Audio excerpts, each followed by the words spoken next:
E hoje vamos falar com um cara que foi de cancelado a queridinho do Brasil. Ó. Vários indicadores de que você está chegando lá ou chegou é você ter gente de alguma forma falando mal de você, porque muitas pessoas elas querem se sentir maiores e para se sentir maiores, às vezes por não conseguir crescer, querem inferiorizar os outros para se sentir superiores de alguma maneira. Uhum. E você é um cara que você sofreu muito hate já, velho. Só que o que mais me impressiona, não é você ter sofrido hate, porque isso daqui talvez seja um sinônimo de sucesso, mas você ter conseguido lidar com isso, passar por isso e talvez ter convertido uma base de pessoas que às vezes não te admiravam e hoje às vezes te seguem pra caramba, assim.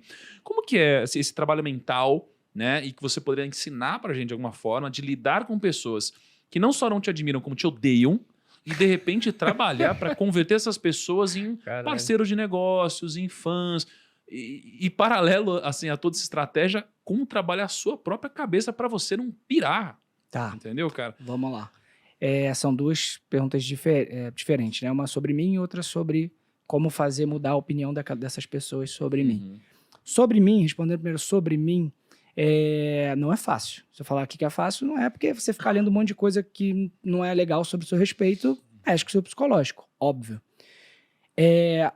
A questão é, eu decidi olhar menos.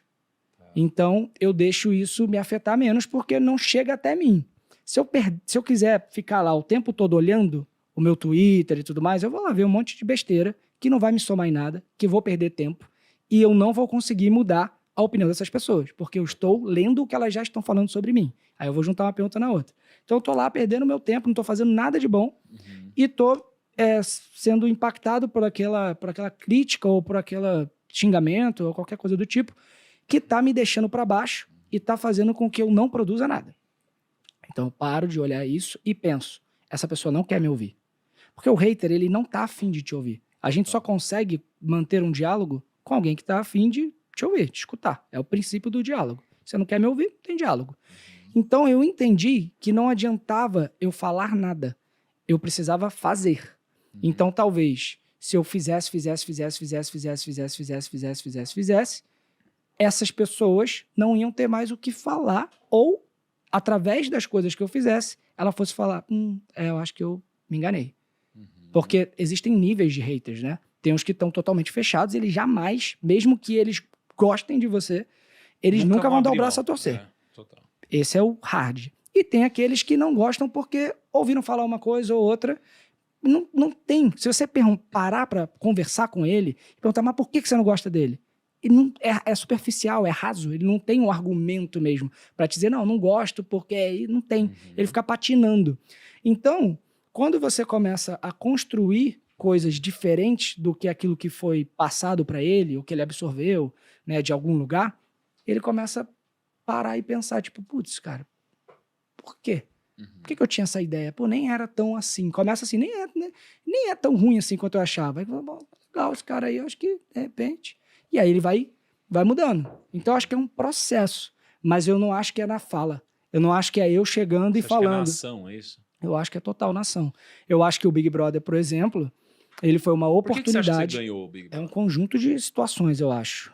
Tirando a parte mais do jogo em si, tipo, tem tal coisinha aqui no jogo e tal. Se fosse pensar em princípios, estratégias, assim, por que você acha que isso aconteceu? Então, eu acho que eu tinha uma leitura do jogo muito clara e muito assertiva do que estava acontecendo, mesmo não tendo nenhuma informação. Então eu conseguia ter uma leitura do jogo boa.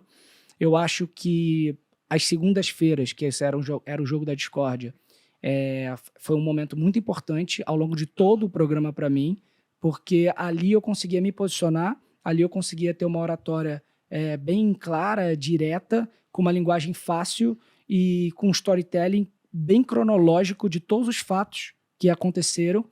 E eu acho que a rapidez na resposta. Então, por exemplo, eu não sei o que você vai falar sobre mim, mas quando você começa a falar, como eu estou muito aberto a realmente dar a minha versão e rebater o que você quer me dizer, só que o rebater não é falar qualquer coisa, é falar sobre o que você está falando. Eu acho que numa discussão, as pessoas elas erram muito nesse lugar. Você começa falando algo que eu não concordo, eu paro de te ouvir. E aí, quando eu vou responder, eu não respondo sobre o que você está falando, eu respondo sobre o que eu quero. E isso é um problema para quem tá assistindo. É, A gente isso é viu isso discussão do debate político, a gente viu muito isso. E aí, Isso é uma loucura, né, A cara? gente viu muito isso daí Isso é uma loucura, acontecer. cara. o que acontece? E aí pro público que tá assistindo, você não consegue passar a sua visão, porque ele tá falando uma coisa, você tá falando outra. Então, como eu tava muito aberto a realmente passar o que para mim tinha acontecido, então eu prestava atenção em tudo que você estava falando. Quando você acabava, aí sim eu começava a montar na minha cabeça o storytelling de como eu ia e fracionando tudo que você falou e, tipo, meio que desmentindo tudo que não tinha acontecido, entendeu? Então eu acho que a segunda-feira foi muito importante. As minhas movimentações no jogo, estratégicas, de conseguir ler, assim, tipo, cara, se a gente colocar essa pessoa aqui, ela não volta. Esse movimento que ela fez não foi legal. Eu acho que isso não tá bom lá fora. Então a maneira como eu consegui enxergar e as segundas-feiras eu acho que foram 2 pontos muito importantes. Acredito também que o fato de eu ser muito organizado, de eu ser educado, isso fez com que eu conquistasse uma parte do público mais idosa, né, que são as avós do sofá, as tias e as Avó avós do organizada. sofá, Não gosto de bagunça. que elas, gosto de bagunça. e eu senti muito isso quando eu saí. Do tipo, ai, nossa, você é tipo um neto pra mim, eu amo você, eu gosto muito de você, eu via você, torcer por você. Então eu acho que acabou criando uma relação um pouco diferente, assim. Então acho que Legal. esses foram... Então, acho que eu tirei 3 coisas aqui. Leitura do jogo, tá? Ou seja, a leitura do ambiente de uma forma geral, prestar atenção no que o outro está dizendo, né? E construir um bom storytelling. Assim, são 3 princípios que você falou, né?